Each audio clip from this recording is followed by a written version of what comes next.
നാമത്തിൽ എല്ലാവർക്കും എന്റെ സ്നേഹവന്ദനം. ഇന്ന് അല്പനേരത്തെ ചിന്തയ്ക്കായി ഞാൻ തിരഞ്ഞെടുത്തിരിക്കുന്ന വിഷയം സെഖര്യാവ് 3:4. അവൻ തന്റെ മുമ്പിൽ നിൽക്കുന്നവരോട് മുഷിഞ്ഞ വസ്ത്രം അവങ്കൽ നിന്ന് നീക്കിക്കളവിൻ എന്ന് കൽപ്പിച്ചു. ഇവിടെ മഹാപുരോഹിതനായ യോശുവ അകൃത്യത്തിന്റെ മുഷിഞ്ഞ വസ്ത്രമിട്ടുകൊണ്ട് ദൂതന്റെ മുമ്പിൽ നിൽക്കുമ്പോൾ അവനിൽ കുറ്റം ചുമത്തുവാൻ വേണ്ടി സാത്താൻ വരികയാണ്. അപ്പോൾ ദൈവം ദൂതനോട് കൽപ്പിക്കുന്നതാണിത്. ഈ കൽപ്പന നാം ഓരോരുത്തർക്കും വേണ്ടിയുള്ളതാണ്.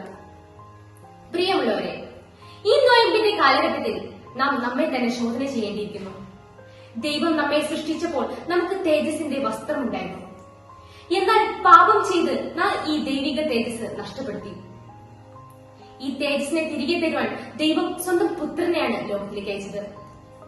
യേശു ക്രിസ്തു നാം ഓരോരുത്തർക്കും വേണ്ടി കാൽവരിയിൽ പരമയാഗമായി തീർന്നു.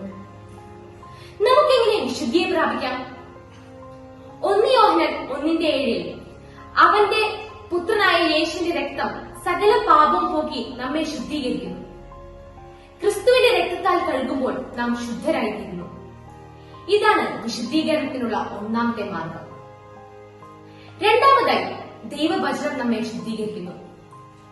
എഫേസ്യർ 5:26 അവൻ അവളെ വചനത്തോടു കൂടിയ ജലസ്നാനത്താൽ വെടിപ്പാക്കി വിശുദ്ധീകരിച്ചു എന്ന് നാം വായിക്കുന്നുണ്ട്. ദൈവവചനം വായിക്കുമ്പോൾ പഠിക്കുമ്പോഴുമെല്ലാം പരിശുദ്ധാത്മാവെ എന്നിൽ വന്ന് നിറയണമേ എന്ന് നാം പ്രാർത്ഥിക്കണം. ഇങ്ങനെ ചെയ്യുമ്പോൾ ദൈവവചനം നമ്മോട് സംസാരിക്കും. നമ്മുടെ അകൃത്യങ്ങളെ അത് നമുക്ക് വെളിപ്പെടുത്തി തരും. മൂന്നാമതായി, വെളിപ്പെട്ട് കിട്ടുന്ന പാപങ്ങൾ നാം പട്ടക്കാരന്റെ മുമ്പിൽ ഏറ്റുപറയണം.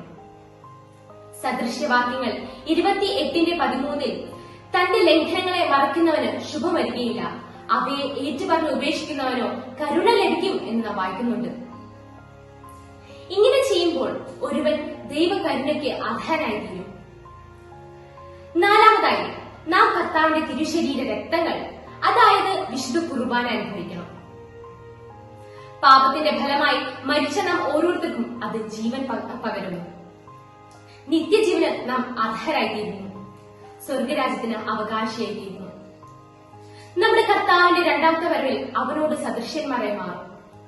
ഇങ്ങനെ വിശുദ്ധിയെ തികച്ച് സമൂഹത്തിന് മാതൃകയായി തീരുവാൻ നമുക്ക് ഓരോരുത്തർക്കും സാധിക്കട്ടെ എന്ന് മാത്രം പ്രാർത്ഥിച്ചുകൊണ്ട് ഞാൻ എന്റെ എളിയ വാക്കുകളോട് നിർത്തുന്നു. ദൈവത്തെ നാം മാത്രം മഹത്വപ്പെടുമാറാകട്ടെ.